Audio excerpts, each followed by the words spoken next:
Welcome to Nostalgia, the pop culture podcast where we have deep conversations about superficial things. I'm your host, Nicole Tremaglio, and each week my guests and I deep dive on the parts of pop culture that made them who they are today. If you like the show, please follow, rate, and review on your platform of choice. Watch us on YouTube and Spotify, and subscribe to our super fun newsletter at nostalgia.substack.com. Enjoy the show.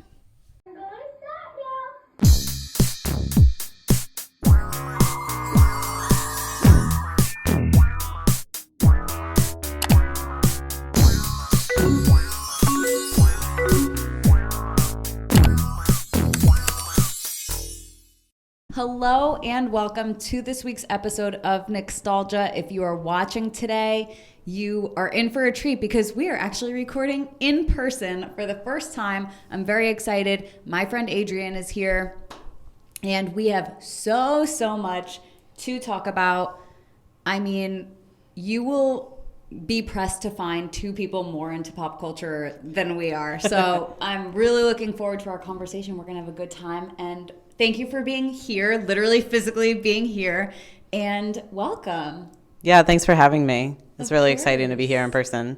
I know, me too. So I think another thing that's great about being in person is that we are both very online individuals. And yes. So I think we had a very fun story of how we met, and it was online. It was. Last fall, I was doing some kind of like experiential research. I'm writing essays as a part of a larger project of growing up online, particularly with Web 2.0. So early, very early social media, AIM, MySpace, Xanga, and there just isn't that much cultural work around that. And not that many people are talking about Xanga in 2023, 2024.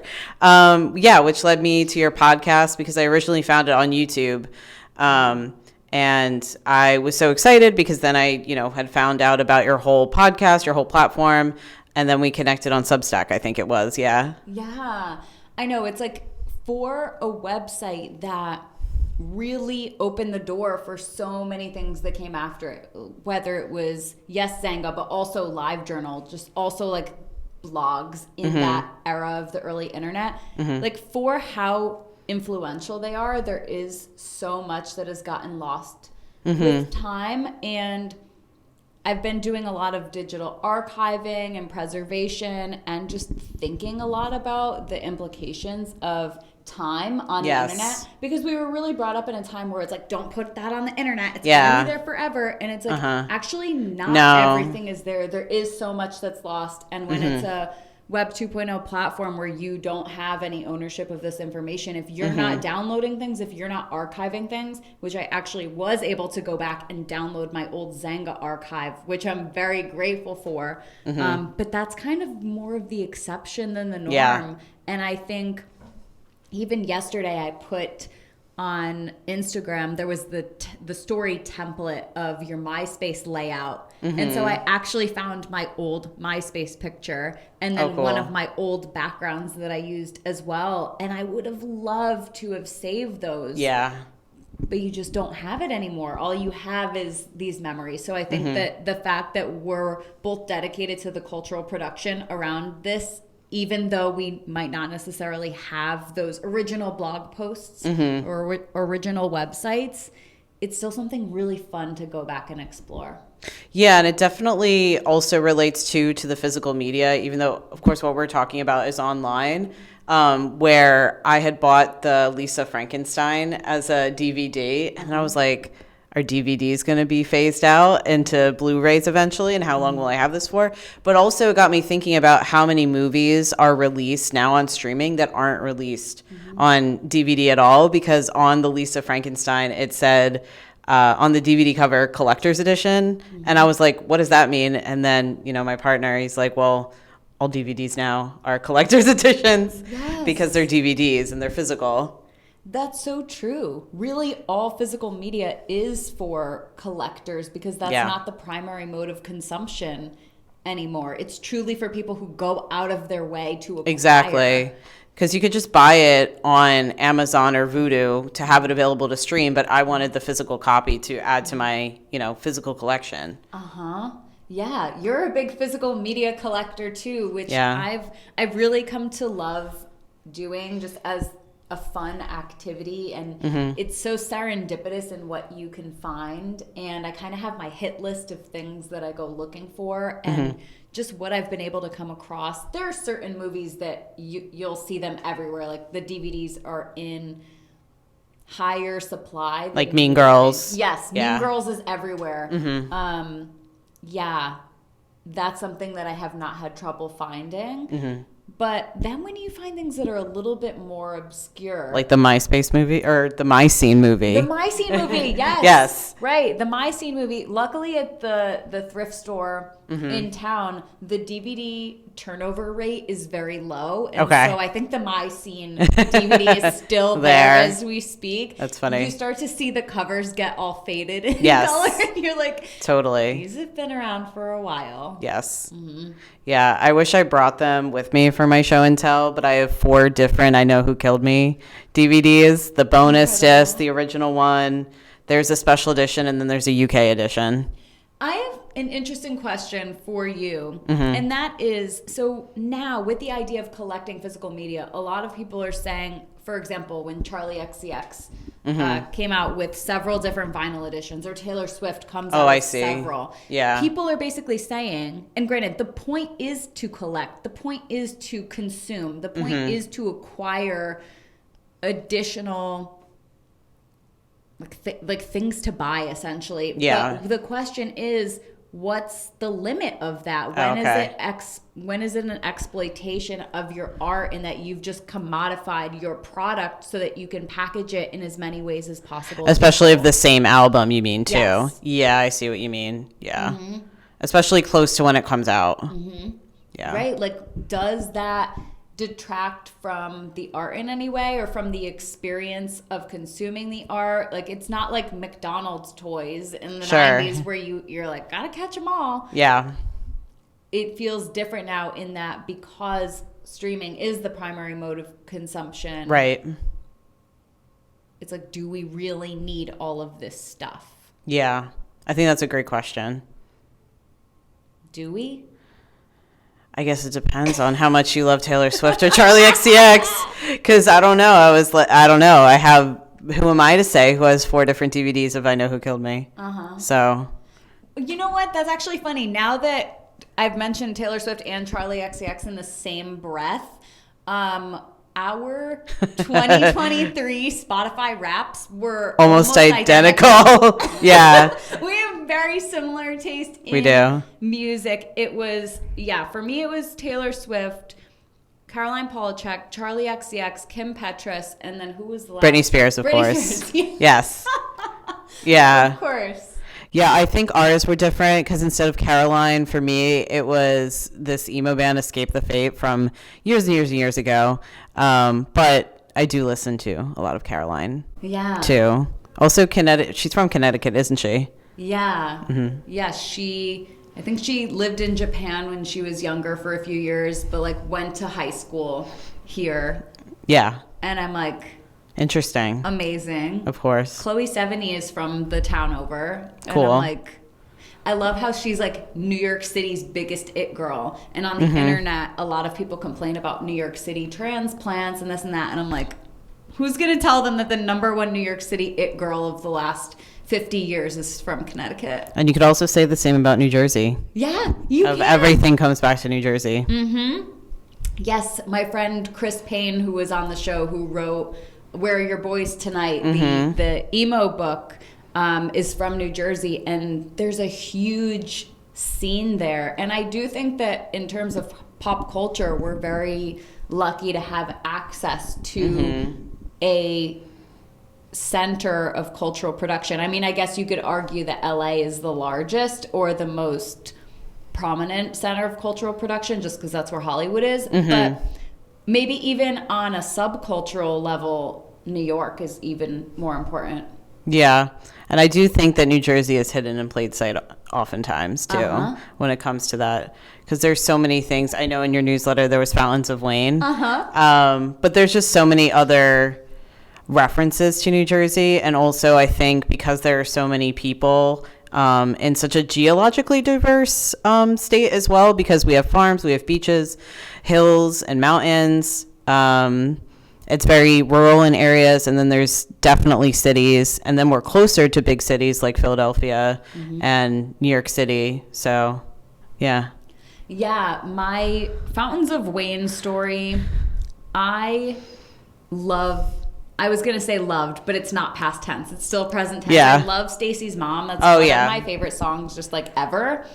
And I have family in New Jersey, and there was one summer. It was the summer of 2006, and we were doing back to school shopping. And we have some good malls in Connecticut, whatever, but New Jersey is like the mecca. Yeah, did you go to Garden State Plaza? We did. We went to Garden State Plaza. We went to Paramus Park. Yes. We went to the Willowbrook Mall, which is in Wayne. Yes. And so while we were in Wayne, I'm like, oh my God, Mom, we have to go to Fountains of Wayne. And my mom's like, literally, what is that? What even Yeah, is what that? is that? And it's this kitschy outdoor furniture store where they like sell garden gnomes and little benches and pergolas and like all these things you would put in your backyard.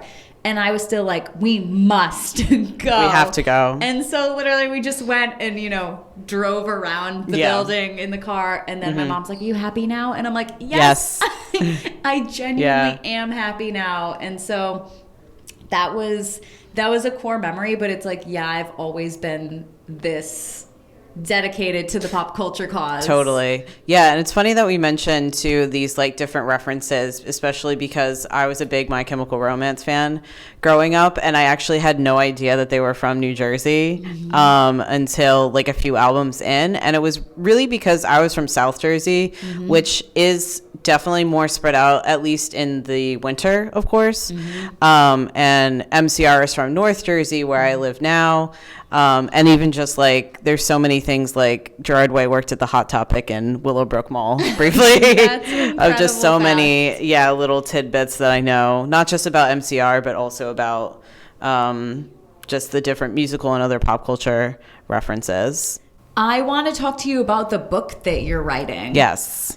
I'm really excited about it. And it's all about, as we've been talking about growing up online, where did the idea for this come from, and what do you really want to express in this book? For so many of us who did grow up online. Yeah, so I think there's definitely some broader themes of identity and connection. Because I was very online, and I was even just very much on the computer even before, I guess I really wasn't surfing the net on, dial-up versus broadband, right? Yep. But I was still like playing a lot of computer games, playing a lot of Sims. So I did find connection through those games and eventually to the internet. But I especially am interested in Web 2.0 in the way that it was kind of the Wild West for social media because it was so new. And even in your recent newsletter, you're talking about like, should social media be banned? And that was something when MySpace was happening. And then now we have those conversations about TikTok. And I'm also interested in like dialing back 20 years to better understand today's context of how kids are on the internet with Gen Z and also Gen Alpha. And if we look back, we can understand how connection was formed and also why the connection was there. Because with a lot of people who grew up online, there was this lack of connection in real life.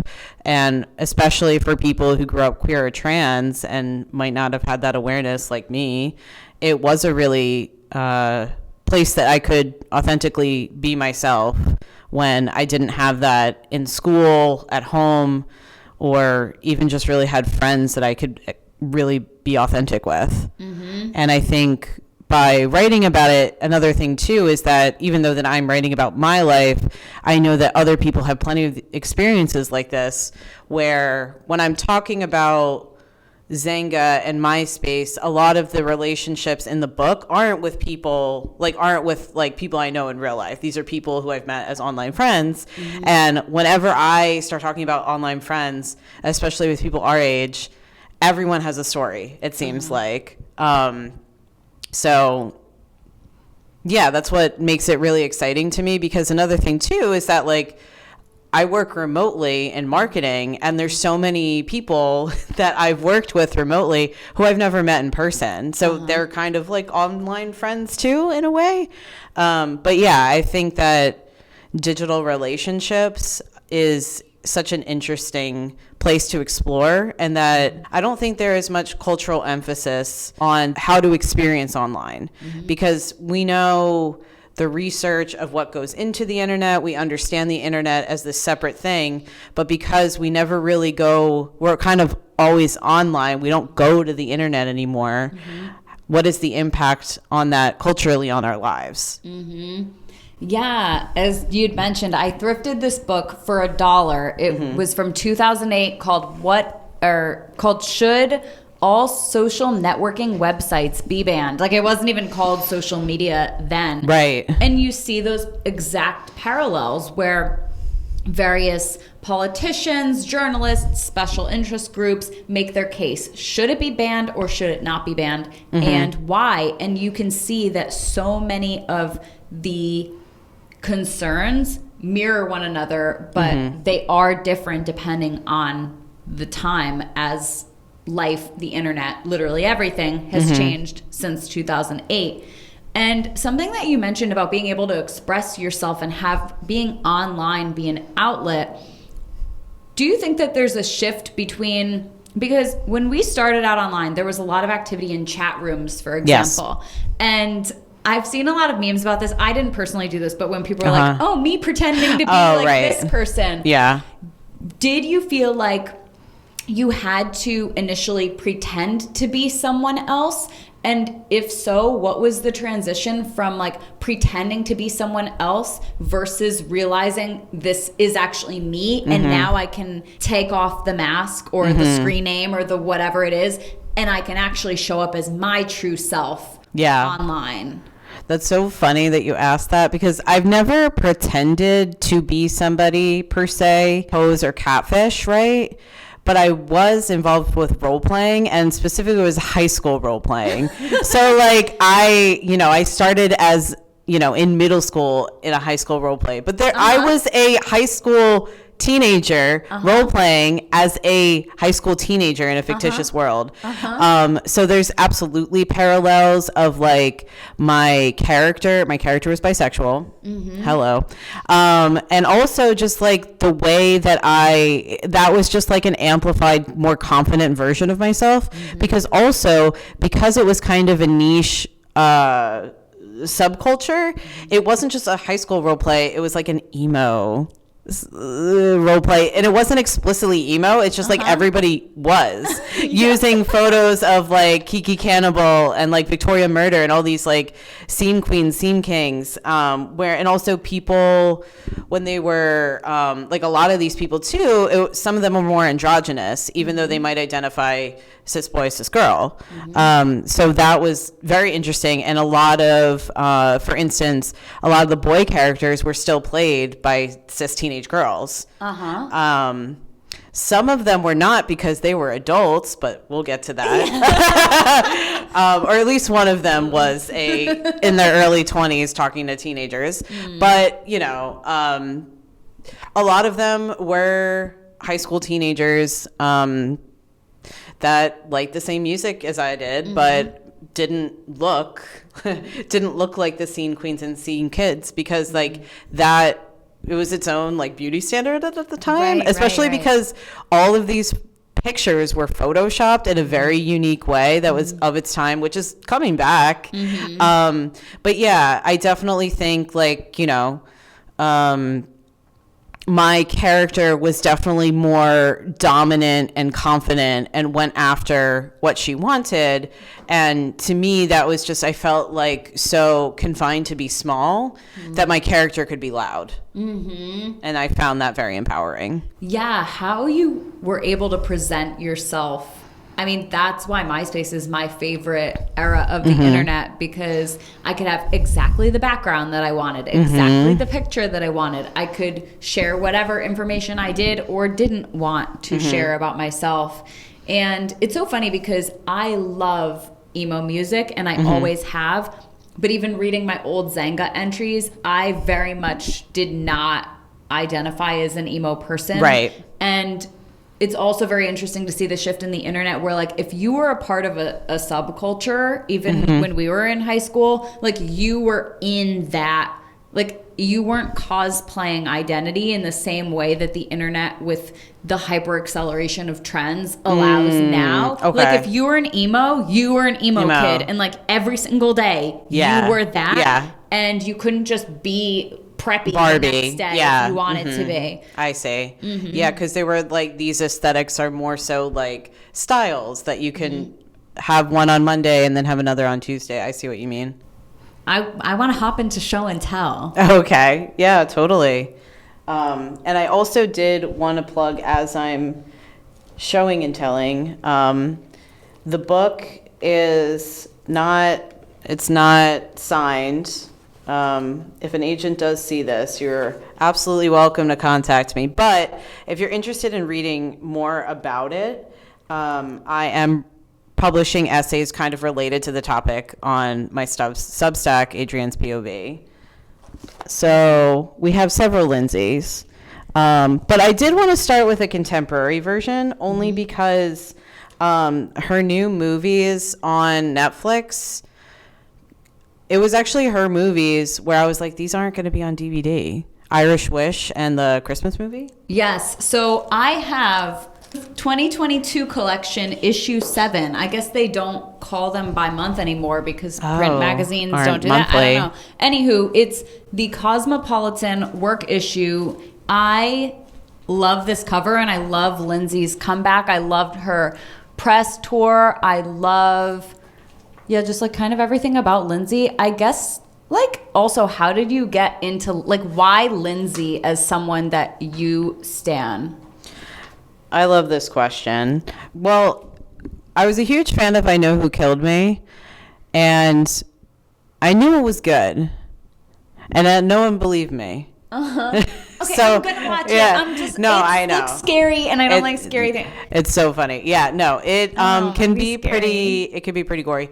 But another thing too is just kind of more universally. It's like, I think Lindsay is a perfect example of an it girl who has been vilified for her partying and stuff like that. And we see this with Amanda Bynes, Britney Spears, Paris Hilton, of these it girls. And it was in Paris Hilton's memoir that came out last year. And she said in it, the treatment of it girls reflects the treatment of girls everywhere.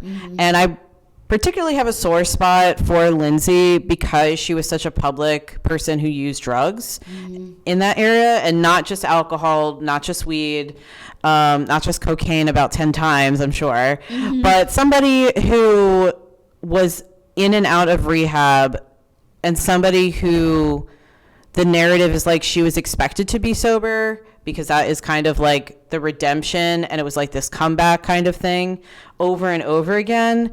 But for whatever reason, she was like choosing, like she didn't follow that dominant narrative that we expected of everybody else.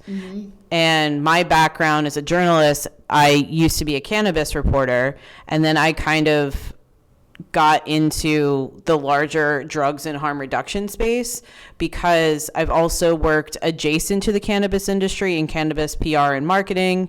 And I think it's like really important to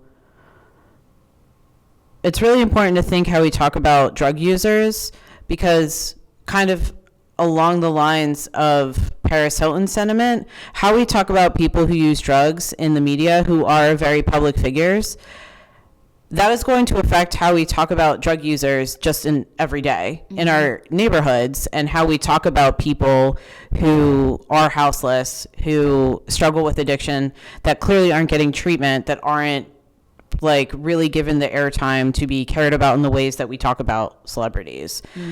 Because there's a larger part of just the opioid overdose epidemic, that is how it's talked about in pop culture. And that's why I truly think that pop culture matters, because it's like, well, if we're talking so badly about Lindsay and we can't take her seriously because she's a party girl, how are we going to see that in our community? Yeah, I always say, I mean, this show, my research, what I talk about, it's never about the celebrities themselves. It's about how they make us feel and what the cultural production does to our society, how it impacts us, how it impacts how we relate to one another, how we see ourselves in the world.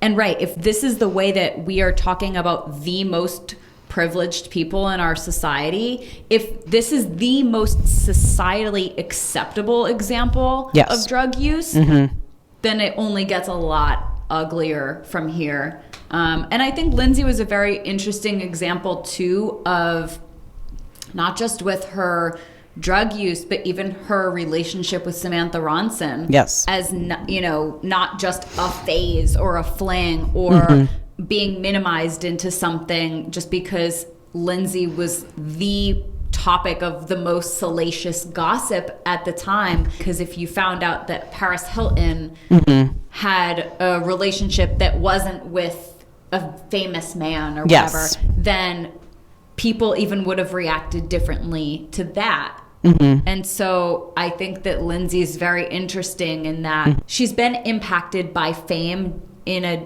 detrimental way, similarly to the other It girls, but she still takes a different path. Yeah, and I think also too, it's from the mental health perspective. Like Lindsay was one of these celebrities, like Amanda Bynes, that was having very public mental health crises, that involuntary psychiatric holds, that she was impacted by, kind of similarly to, there's just Britney Spears, Amanda Bynes, or just a few of them. But that kind of really, it was like that 2014, 2015 time where she moved to Dubai. And again, we do not know Lindsay, do not want to speak from her experience, but in Dubai they have such a different perception of celebrity culture where just like everyone's kind of rich, so it's not really, Lindsay's not really special there. She's probably not even that rich there either. Exactly. But she definitely isn't going to have the kind of attention that she would have here, that has really dire consequences. And especially the way that, granted, these are white women, but these are white women that are impacted by the psychiatric industrial complex, you know?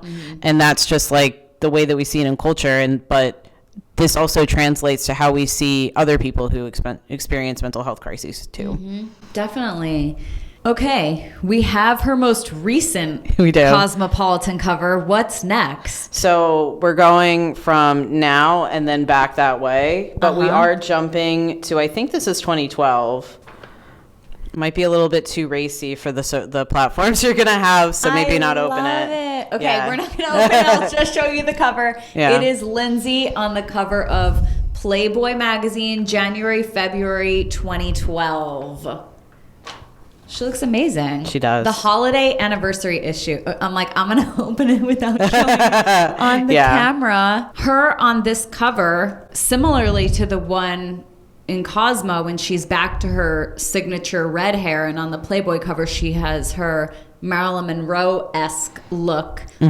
I do think that It girls are constantly put into these boxes like the Madonna whore complex. Absolutely. Where it's like, okay, you're either a hot mess express and the paparazzi's after you and taking pictures up your skirt, or you're trying to look like Marilyn Monroe. Yeah. It's such a very clear dichotomy, and it is so limiting in terms of self-expression. But I think that's why these women become It girls too, is because they are able to be stripped of that individuality so that regular people can project their desires, their insecurities, their everything onto them. And we use these celebrities as our blank canvases for, like, to say something about how we see ourselves in society. And she does have range.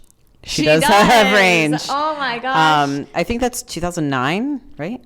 This is April 2009. Yeah. We have Lindsay on the cover of Nylon, special anniversary issue. Party like it's 1999.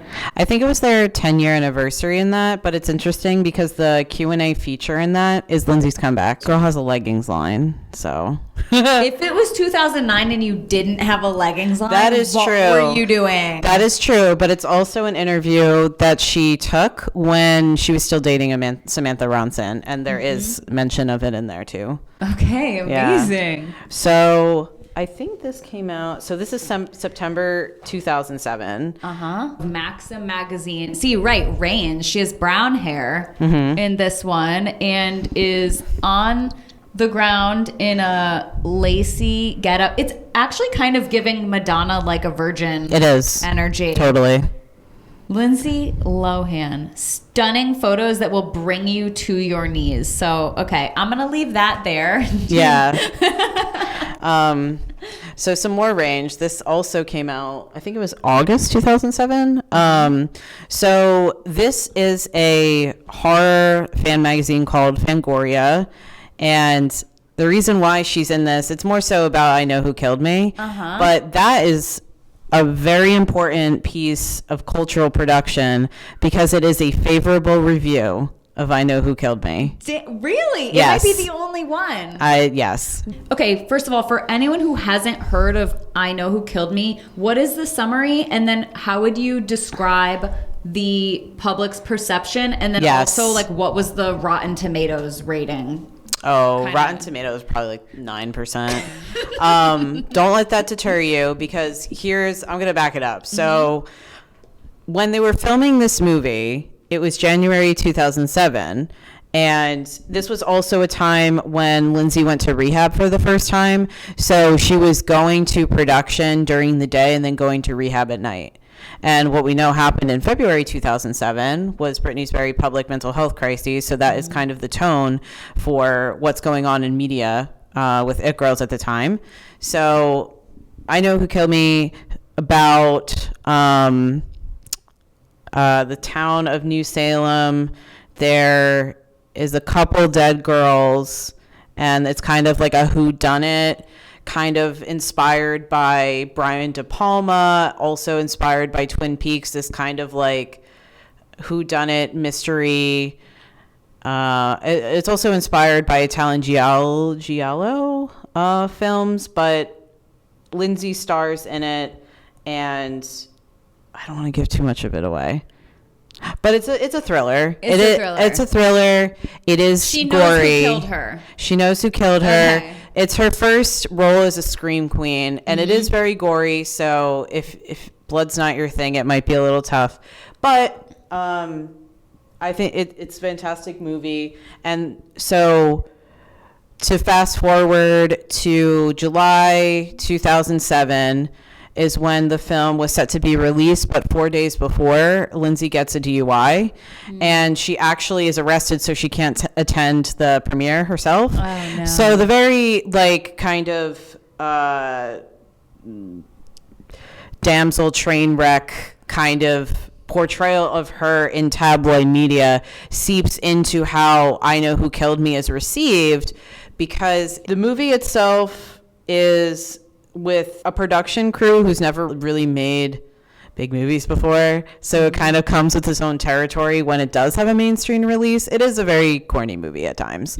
But it definitely has a lot of merit into, I don't think it knew what it was doing when it was doing it. And that's where I'll plug my essay. So if you want to hear more of like what I actually mean by that, definitely go read the essay, because I definitely think it's unlike Jennifer's Body, that was a movie chastised because we all know that is a movie for women marketed for men. Huge flop at the time, even though that it's an incredible movie. You cannot make the same argument per se about I Know Who Killed Me, because it was a movie written by men, totally for men, because in the movie, one of the characters that Lindsay plays is that she's a stripper, right? And it's like the opening is like over a minute of her stripping. So it's definitely a different kind of gender lens, but I do think that it was had cultural commentary of gender-based violence and trauma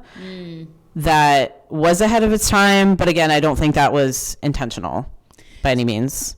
Yeah, I actually was thinking about Jennifer's Body when you brought this up, because Jennifer's Body came out in 2009, which was only 2 years after 2007. Yes. And do you think that, like, okay, this is a hypothetical question. Who do you think could have played Lindsay's role in I Know Who Killed Me that could have made the movie more beloved, like in a Jennifer's Body way? Or is that simply not possible due to the kind of hostility in around just women? Yes. Women in media. I do wonder, because when did Easy A come out? I think 2009 or 2010 or 2011. Like, I think if Emma Stone was in that movie, it would have a completely different response. Yeah, 100%. okay, that's a good answer. Yeah, no, totally. People are so easy to write off that movie and just things that Lindsay and just things that people do in general. Yeah, because there was also a lot of critics at the time, too. Like writing for the New York Times, the LA Times. And that's why, like, Fangoria is this kind of, like, independent fan horror magazine that has its own subculture around it, was able to recognize it for what it's worth, because they were able to see beyond what the media had portrayed Lindsay as, and was able to look at it, I don't want to say objective, but in a less going into it knowing that this is going to be bad, right? Absolutely. And I see that we have an interview magazine here from June 2004. This is peak Lindsay. This was Mean Girls, the same year as the Mean Girls. I remember going to see Mean Girls in movie theaters in 2004 with a group of Mean Girls from my middle school, and I felt so uncomfortable. I'm like, this is hitting way too close to home. But is this play about us? Literally me. Yeah. And so it's like seeing her in this era, it's like, she's a few years older than me, but to have this come out the year that I went into high school, it's just peak millennial stuff. The cover of Interview says, "Why is America falling in love with Lindsay Lohan?" And it's a picture of her. Lots of cleavage here. She's also still 17. She's still 17. There's a lot of cleavage. Has her signature red hair and a flowy little yellow top. And you know what? I think there's a lot of reasons. I think why why you love Lindsay is different than why the magazine would propose. Yes. Why do you think that America in 2004 fell in love with Lindsay? I think they fell in love with Mean Girls, especially because Lindsay, that was her first kind of breakout role that was not Disney. And I think also because of how sexualized she was, even though that she's still 17, it was a more adult theme, more of an adult role, even though it was still in high school. And it was finally, she was out in like a PG-13 movie and not in a movie for kids.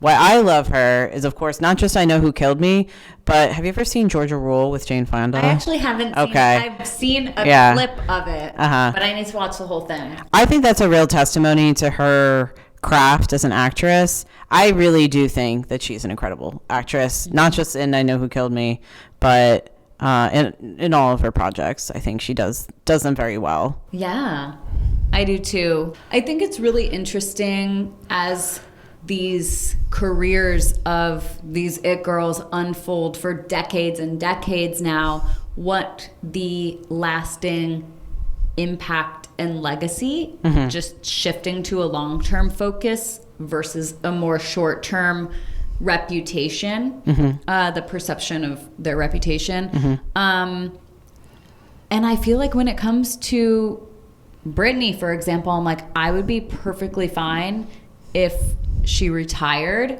at this very moment. And then also for anyone watching or listening, Adryan has on the Britney Spears shirt where she's holding the snake, which was a very iconic moment that I think is burned into every millennial's brain. But I'm curious about how can we, the public and the media and the internet and whomever, do better as we go forward, because kind of to come full circle on our conversation from before, like how can we have more compassion for the people around us and be able to see pop culture for what it is, something that entertains us, that we love, without fully assigning morality to everything that we see. Yeah. I think because there's something that's on my mind about public figures and the way that they're inherently consumed, right?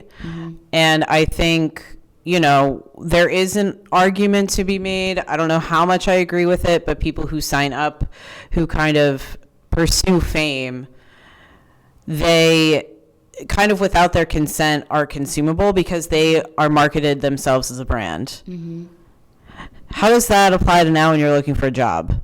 And how much is like, oh, well, now that we have all of this information public about people, it's as if it is okay to consume, to kind of be in people's private lives. And that's where I say it's like, you know, however you feel about celebrities and whether or not their private lives should be out there, we shouldn't let that dictate how we see ourselves. Because I think, I don't know, I watch a lot of Jersey Shore, and that's kind of like people who are particularly reality stars.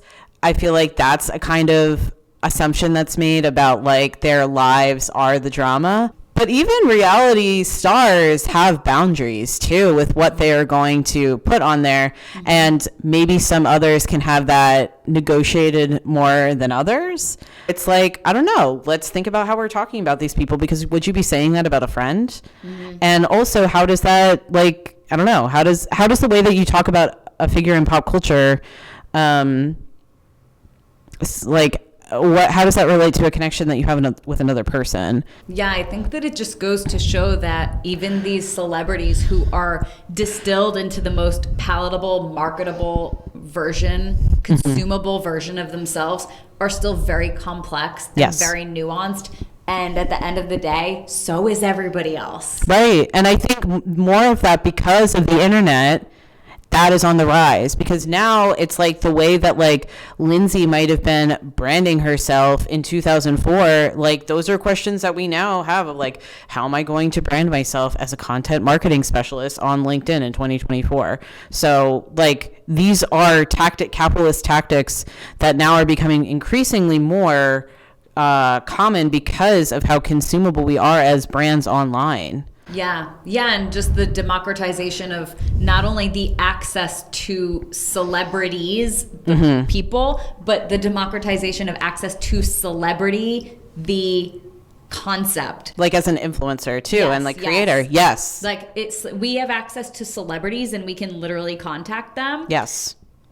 But we also have access to celebrity in becoming it and anybody can go viral. Yes, becoming a consumable entity yourself. Yes. Yeah.